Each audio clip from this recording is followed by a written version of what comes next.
할렐루야. 좋으신 하나님 아버지 감사합니다. 약하고 부족한 이 종을 주님의 귀한 제단 위에 세우시고 또 아버지는 특별히 비블리컬 신학을 통하여서 정말 주님께서 쓰시고자 하는 귀한 종들을 배출할 수 있는 그런 기관으로 주님께서 이때까지 해오셨사오니 정말 출석하는 모든 주님의 종들 되실 분을 주님께서 인도하시고 성령 충만하게 그들을 감싸시며 성령께서 인도하시는 그런 귀한 삶이 있기를 원하여 기도하오니 주님께서 들으시고 그들에게 성령 충만하게 역사하여 주실 줄 믿사와 존귀하시고 귀하신 우리 주 예수 그리스도의 이름으로 감사하며 간절히 기도드렸사옵나이다. 아멘. 오늘 귀한 말씀은 로마서 8장 28절입니다. 다들 아시는 말씀이죠. 제가 방송에서 올리겠습니다. 우리가 알거니와 하나님을 사랑하는 자 곧 그의 뜻대로 부르심을 입은 자들에게는 모든 것이 협력하여 선을 이루느니라. 아멘. 제가 신학을 졸업한 지가 뭐 많은 연수는 아닙니다. 겨우 속고가 요 정도 됩니다. 그리고 안수받고 그다음에 뉴욕에서 지금 예수 기쁨 교회라는 교회를 담당하고 있습니다. 근데 평생을 집안에 아버님이나 할아버님이나 다 6.25 전부터 이렇게 개척교회를 하시고 아버님도 이제 유럽에 일찍이 나가서 70년대에 가셔서 거기서 또 교회를 또 14개 정도를 개척하시고 근무를 하셨고 저희 할아버님은 6.25 때 전에 그리고 6.25를 지나면서 계속해서 경상북도 쪽에 교회를 14개를 세우시고 그리고 돌아가셨습니다. 그래서 그 당시에는 이제 그 미국 북장로교 거기에 이제 개척교회 목사로 선임을 받았기 때문에 돌아다니시면서 교회를 세우시고 저희 아버님은 같이 이렇게 장남이니까 9명의 그 자녀들을 다 데리고 오니까 이렇게 할아버님께서 이렇게 교회를 세우시고 전도하시고 또 이렇게 움직이시고 또 교회를 세우시고 이렇게 하셨습니다. 그래서 기독교 집안에서 자라긴 자랐습니다. 목사의 아들로. 그러나 이제 보통 그 당시에 제가 듣기로는 한국에서 가장 문제 있는 사람들이 선생 자녀나 아니면은 목사 자녀라고 제가 그런 소리 많이 들었어요. 그래서 웬만하면은 저도 참 조심해서 살려고 노력했습니다. 어렸을 때니까 더욱이나. 그러다가 이제 유럽으로 독일로 이제 가서 공부를 좀 하고 미국으로 들어왔다가 이제 미국에서 이제 육군으로 거기서 이제 영역 근무를 좀 하고 나와가지고 이제 삶이 시작되긴 됐는데 굉장히 힘든 삶을 제가 살았습니다. 왜냐하면은 집안이다 보니까 집안에 목사님들이 한두 분이 아니에요. 뭐 삼촌 뭐 이렇게 고모분도 그렇고 그러니까 거기가 다 목사님이다 보니까 전도사 같으면 혼자 밥상을 받아야 될 정도로 그렇게 집안이 엄격했습니다. 그래서 이제 저희 아버님도 항상 이제 저희 이제 형제가 위로 형님이 2분 있고 제가 막내입니다. 그래서 항상 이제 부모님들이 물어보죠. 혹시 아버님이 너 커서 뭐 할래? 그러면 이제 큰 형님은 난 커서 훌륭한 목회자가 되겠다고 성령 충만하고 뭐 성령이 두루마리 있고 뭐 이렇게 해서 열심히 하겠다고 그랬고 둘째는 뭐 하냐 그랬더니 이제 의학을 공부해서 의사로서 이제 의술을 펼치고 이제 그렇게 해서 사람들을 돕고 아버님은 또 이렇게 평생 공짜로 이렇게 뭐 진찰해드리고 뭐 이렇게 한다고 그랬는데 제 차례가 왔는데 저는 항상 안 좋았어요. 왜냐면 너 뭐 할래? 이렇게. 어렸을 때니까. 제가 보니까 경찰이 참 멋있어요. 또 종로 경찰서 거기 근처에 저희가 살았기 때문에 나오면은 경찰 사이드카가 막 있고 근데 경찰들이 막 로프에 뭐 장화에 멋있게 이렇게 권총도 차고 있길래 야 저거 있으면 참 좋겠다. 그리고 이제 학교를 다니다가 중학교 때 제가 독일로 가게 됐습니다. 그래서 독일에 가서 살다가 이제 몇 년 살고서 미국으로 들어왔고 제가 이제 17, 18 그때 이제 저도 이제 군대를 가야 될 나이가 되니까 과연 한국에 와야 될까 아니면 그냥 미국에 있어야 될까 고민 좀 했었죠. 근데 그 당시에는 저희 형님이 저하고 같이 그 독일에 갔었던 형님이 바로 위에 형님인데 그분이 군필을 해야 돼요. 군복무를 해야 되기 때문에 그렇지 않으면은 집안에 있는 뭐 누구래도 국가의 뭐 이렇게 포지션을 가지고 있는 분들도 전부 다 잘리게 돼 있어요. 그러니까 작은 형님이 할 수 없이 한국으로 들어오고 저는 아직 나이가 안 찼기 때문에 그냥 미국으로 들어갔고 그래서 이제 미국 들어간 김에 거기서 이제 뭐 학교도 다니다가 이제 저희 형님도 이제 누군가가 데리고 와야 되니까 그래서 제가 군대 들어갔다 왔고 군대를 갔다 오고 나니까 이제 제가 하고 싶은 게 있더라고요.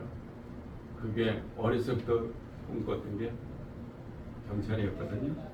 그래서 경찰 시험이고 뭐 웬만한 그 미국에 있는 기관들 중에서 연방 경찰도 있고 연방 마약국도 있고 아니면 연방 보안관도 있고 뉴욕 주립 경찰도 있고 하여튼 뭐 닥치는 대로 제가 다 시험을 쳤습니다.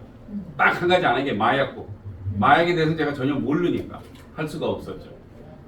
그랬지만 이제 그 중에서 그래도 NYPD에서 저를 불렀습니다. 그래서 와서 경찰 일을 하라고.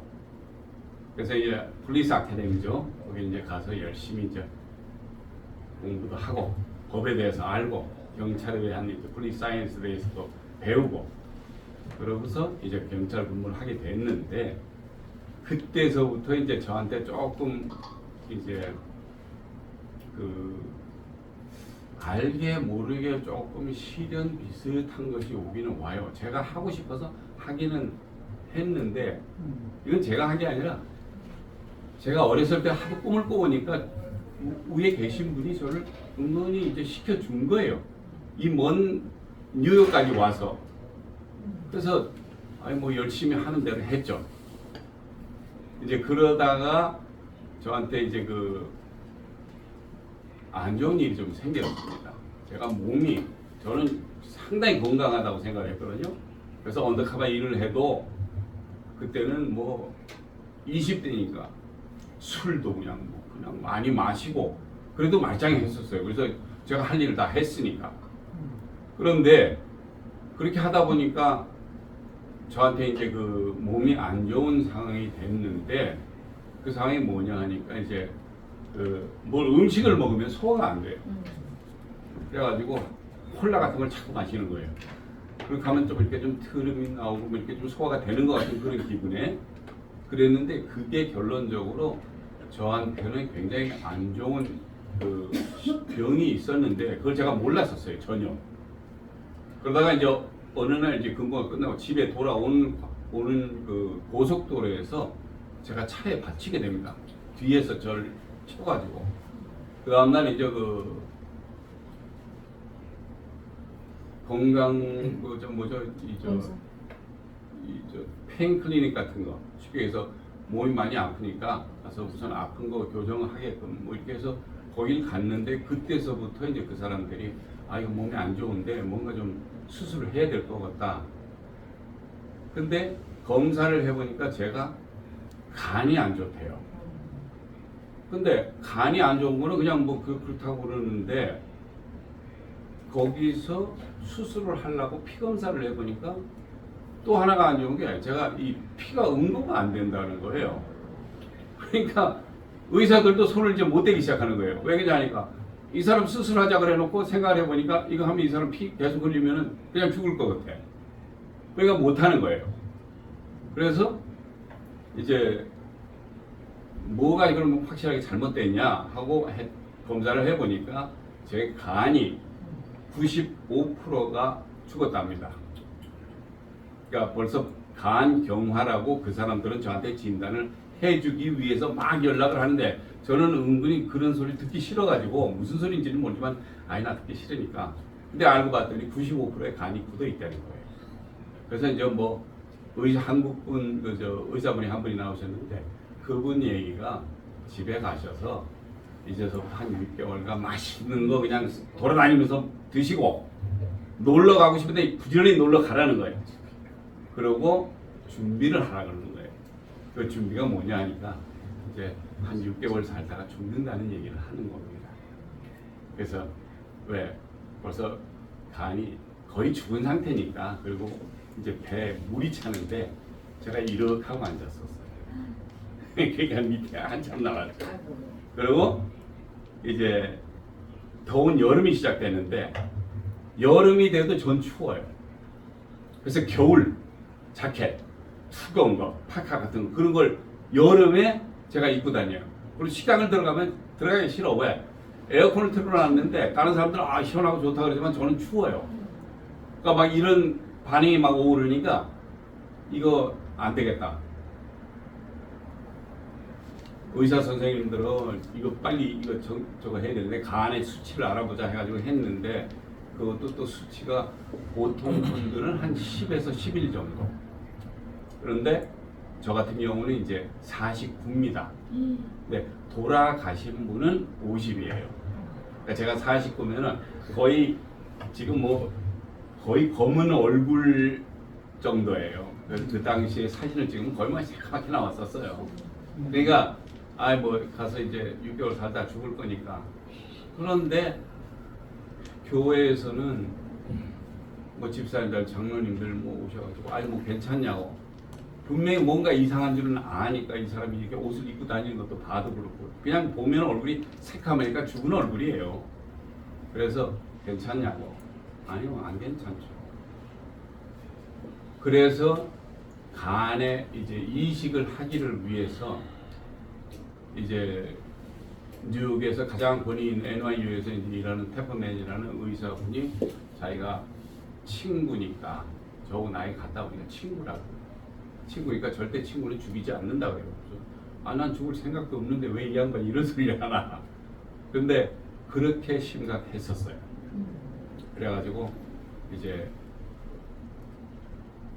살릴 수 있는 방법 이게 딱 두 가지인데 하나는 이제 제 이름을 올려놓고서 뉴욕시 안에서 누구든지 지금 자동차 사고나 이런 사고로 인해서 사람이 죽어갈 때 그 사람의 간을 꺼내서 저하고 이렇게 이발리에이트 해가지고 괜찮으면은 하는 거고 수술을. 그런데 제 앞에 벌써 2,000명이나 있습니다. 이름이. 그러니까 언제 이게 되리라고는 뭐 이건 뭐 개런티도 없어요. 근데 또 한 가지는 뭐냐 하니까 뭐 업스테이트 그러니까 여기저기 가면은 그 뉴욕에도 이제 그 범죄자들을 이렇게 저거 하는 구치소가 있는데 굉장히 강력범들만 집어넣는 데가 있어요. 그래서 그런 데서는 탈출하면 그 자리에서 쏴가지고 사람이 죽어가는 거 그 사람 간을 띄어다가 뭐 어떻게 하든지 그러니까 어떻게 될지도 모르는 그런 상태에 또 한 가지가 이제 마지막이 뭐냐면 저희하고 이제 가족이나 누가 해야 되는데 제가 애가 셋이 있습니다. 큰 딸, 둘째 딸 그리고 막내. 그 당시에는 애들 테스트를 하니까 큰 애는 뭐 잘못하면 걔가 위험해요. 그 아이는 수술 못 시키고 둘째 애도 아빠 그럼 내가 안 줄게요 했는데 걔는 뭐 핏줄이 한 2개가 되는데 저는 뭐 하나밖에 안 되고 그래서 이게 안 맞아요. 근데 셋째가 17살이니까 남자인데 맞을만 한데 합법적으로 얘한테 야 너 아빠 간 좀 띄워줄래? 이런 소리를 못하게 돼 있어요. 합법적으로 18살이 안 되기 때문에. 그러니까 뭐 이러다가 산다 그냥 죽는 거죠. 뭐 그렇게 이제 그 사람들은 다 그렇게 생각을 했는데 저는 절대 죽을 마음이 없었어요. 왜냐면 이런 일이 나한테 일어난다는 건 이거는 무슨 뭐 만화 같은 얘기고 그래서 이건 아닌데. 근데 이제 교회에서는 많은 분들이 이제 저를 위해서 기도를 했죠. 그래서 왜 그저 있잖아 이 집사라고 그 집사가 누군데 왜 경찰하던 그 이 집사 그러면 다 알아요. 근데 그 집사가 왜 지금 간이 안 좋아가지고 뭐 이만저만 되니까 죽는다고 그러는데 너 꼭 기도해야 된다고 목사님이 그러시니 할 수 없이 이제 그분들도 기도를 하다 보니까 아 이게 누군가 했더니 제가 그때는 덩치가 참 좋았었어요. 어디 나가서 이게 뭐 저도 뭐 사람을 잡아야 되는 일이다 보니까 덩치도 좋아야 되고 운동도 좀 많이 하고 지금은 뭐 삼촌 옷 입은 것처럼 이렇게 좀 제가 되게 조그매요. 지금은 그렇게 간에 이제 대해서 그렇게 어느 정도 끝나가는가 보다 했는데 또 다른 일이 생겨요. 그래서 저한테 그때서부터 모든 것이 밀려오는데 이제 뭐 수술은 제가 지금 이렇게 멀쩡히 보시는 바와 같이 제가 서 있습니다만은 제가 양쪽 어깨, 무릎, 발 전부 다 수술을 했고 이 허리에도 허리가 좋지 않아 가지고 수술을 3번을 했었습니다. 근데 지금은 보시는 대로 멀쩡하게는 보여요.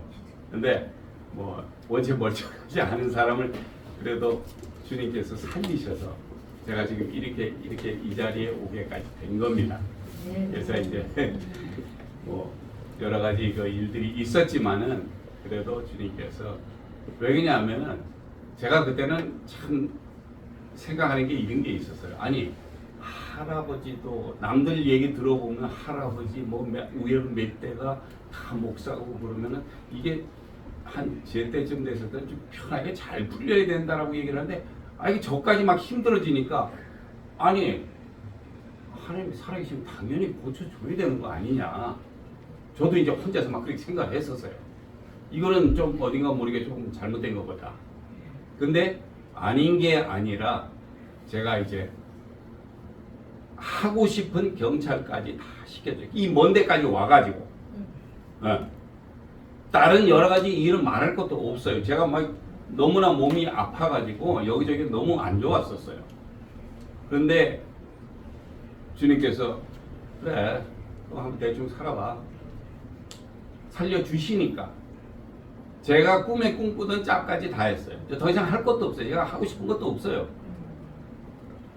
많은 분들이 뭐 미국 와가지고 뭐 자식들 공부시키러 왔다 내지는 뭐 이렇게 얘기하시지만 그분들도 말은 자식 공부시켰으면 솔직히 다시 돌아와야 되는 거 아니에요.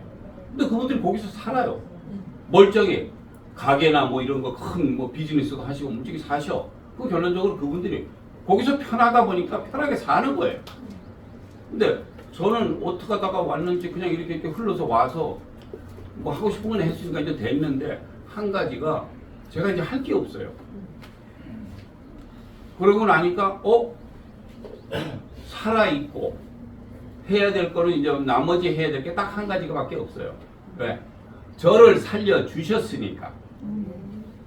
생각지도 않았는데 어떤 목사님이 골프를 치러 갔는데 한다는 얘기가 저기 집사님 그러지 말고 와서 신학 공부 좀 하세요.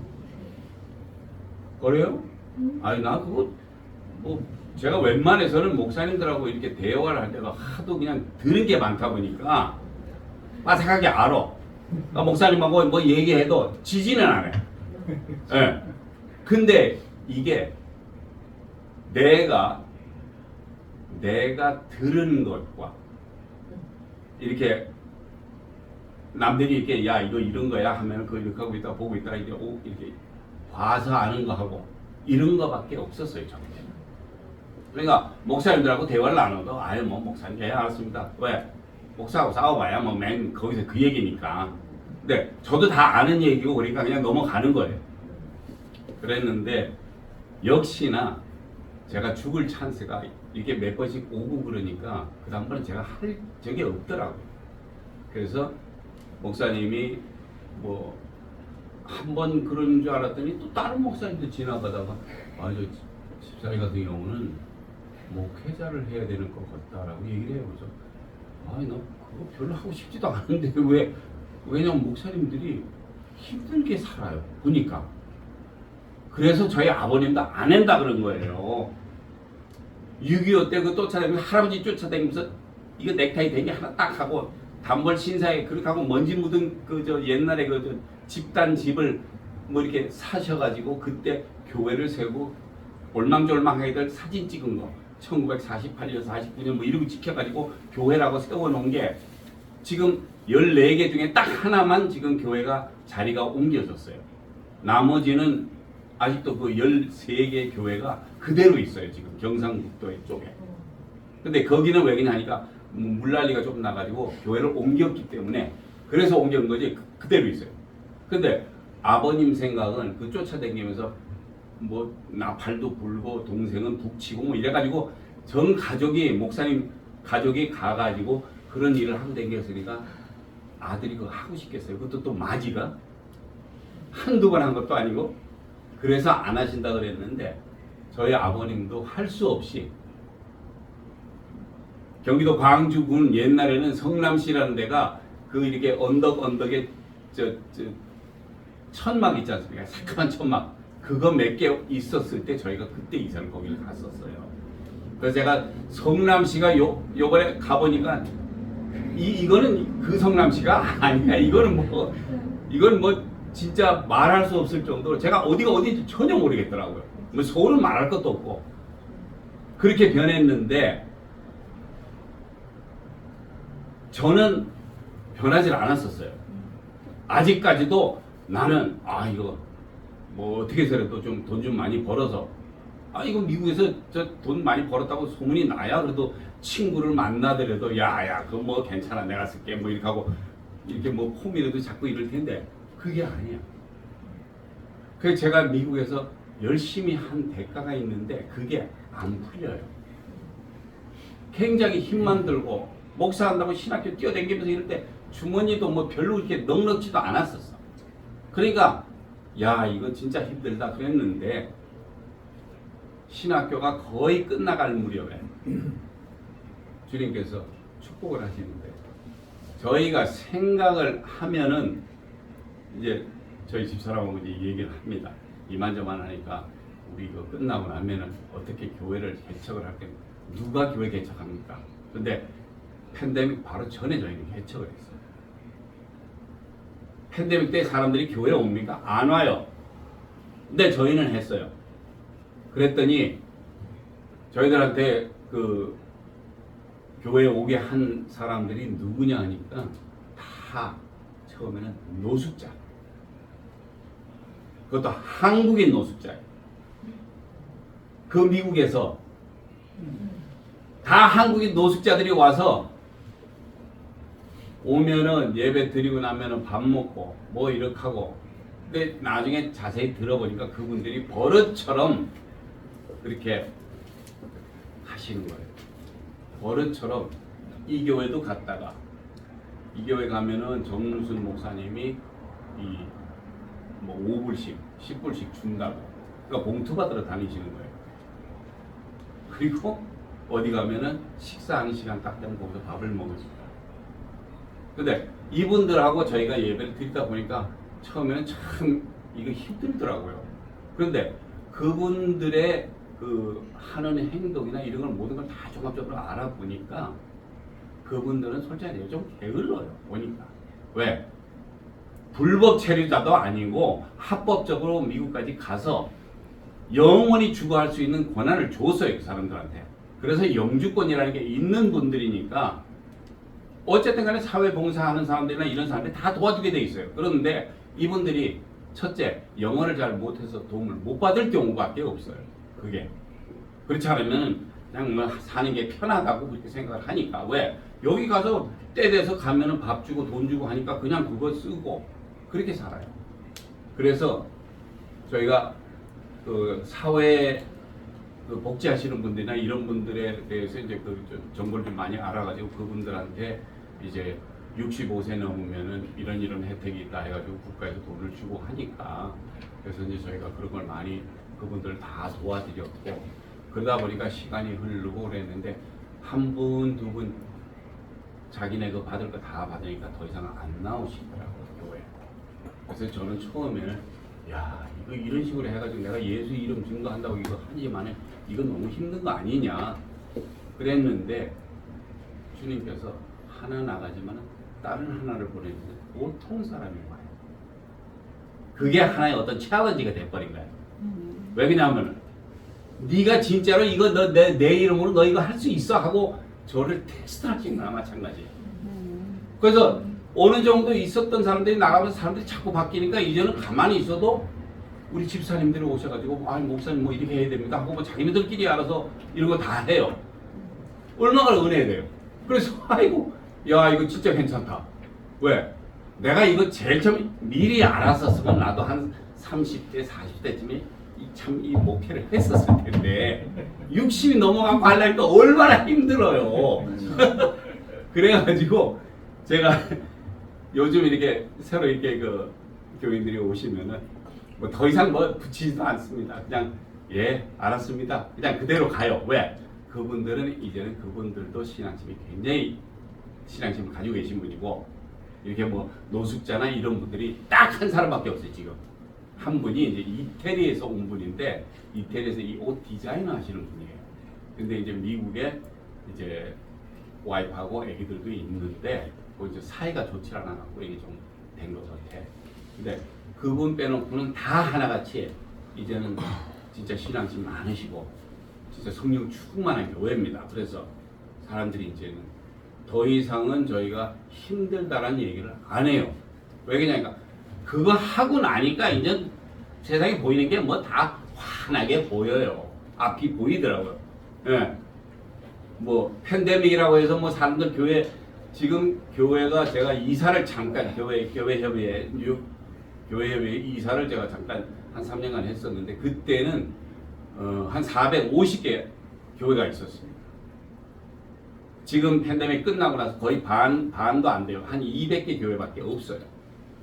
그러니까 어떤 목사님들은 하시다가 이제 그냥 교회 클로즈 시키고 그리고 뭐 어떤 분들은 같이 동사하신다고 뭐 이렇게 가서 동시 사역하시는 분도 계시고 그러지만 그렇게 해서 제가 이 신앙생활을 제대로 하기 위해서 모든 과정을 거쳐오다가 보니까 야 선배 목사님들 진짜 이 연수 이거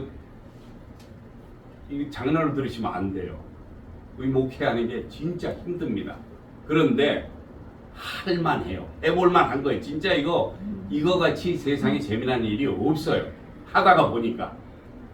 그래서 우리 주님도 그 말씀하시기를 로마서 8장 9절에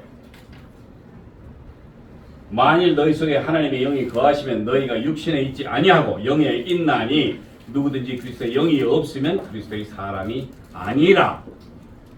네. 자, 우리 속에 하나님의 영이 있지 않으면은 우리는 하나님과는 아무 상관이 없습니다. 그런데 아직도 성령을 야, 그거 뭐 성경에 나온 거지만 요즘 뭐 지나간 거 아니야? 뭐 이렇게 말씀하시는데 우리가 성령을 받고 제대로 일을 해야지만이 모든 것이 협력하여 선을 이루는 것이지 성령을 받지 아니하고는 절대 안 됩니다. 그래서 우리 예수님이 승천하시기 전에도 사도행전 1장 8절에 나오지만 오직 성령이 우리가 성령을 받지 아니하면은 안 돼요.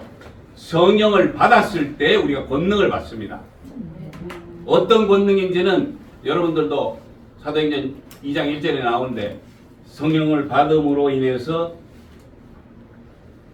그 성령께서 허락하신 그 은사를 저희가 받게 되고 그 은사를 통해서 성령의 열매를 맺게 되다 보니까 그런 것이 직접 나타납니다. 그런데 아직도 그걸 부인하시는 분들이 많이 없지 않아 있기는 있어요. 그러나 지금 이렇게 신학 공부하시면서 열심히 하시는 분들 제가 뭐 말씀을 안 드려도 오셨으니까 열심히 하시면 됩니다. 근데 딱 한 가지는 성령을 받지 못하시면은 말짱황이라고 제가 얘기를 할 수가 있어요. 왜? 주님께서 이 책에다가 이 모든 주님의 말씀 쓰신 것이 성령의 그 감화 감동으로 써졌다고 얘기를 하지만은 이 감화 감동이 그 신약에서만 나오는 것도 아니고 구약에서도 성령님께서 움직이셨던 게 나오고 우리 창세기 1장 1절에도 성령이 수면 위에 운행하셨고 그때도 계셨고 지금도 계시고 그분이 지금도 계속 하고 계십니다. 그래서 이제 사도행전 1장 8절에 보면 오직 성령이 너에게 임하시면 너희가 권능을 받고 예루살렘과 온 유대와 사마리아 땅 끝까지 이르러 내 증인이 되리라 하시니라 하셨기 때문에 우리 사랑하는 신학생 여러분들 열심히 기도하시고 성령 충만하게 받으셔서 성령 충만하면 세상 아무것도 부럽지 않습니다. 뭐 대통령 뭐 지금 우리나라 보니까 제가 더 이상 뭐 이런 얘기를 할 필요도 없겠지만은 너무 힘들어요. 여기 나라가 사는 것도 힘들고. 그런데 우리가 주님께서 말씀하시는 대로 예수 그리스도의 증인이 되기 위해서는 이걸 꼭 해야 됩니다. 특히 성령을 받으셔야 돼요. 그래서 성령 받고 열심히 공부하시고 나아가셔서 예수 이름 증거하시고 정말 하나님께서 예비하시는 그런 많은 선물, 상장 뭐 다 주시겠죠. 그렇게 해서 성공하시는 우리 목회자들 되시기를 예수 그리스도의 이름으로 축원드립니다. 기도합니다. 할렐루야. 좋으신 하나님 아버지 감사합니다. 주님께서 이렇게 또 귀한 자리를 통해서 우리 귀한 목회자 되실 분들과 이야기를 나눴습니다. 주님, 이 자리에 성령님께서 함께 하시며 성령 충만함으로 그들에게 임하시어 그들이 살아가는 동안 정말 예수 그리스도의 증인으로서의 부족함이 없도록 성령 충만하게 차고 넘칠 수 있도록 역사하여 주시옵소서. 감사드리며 존귀하시고 귀하신 우리 주 예수 그리스도의 이름으로 간절히 기도드렸습니다. 아멘. 감사합니다.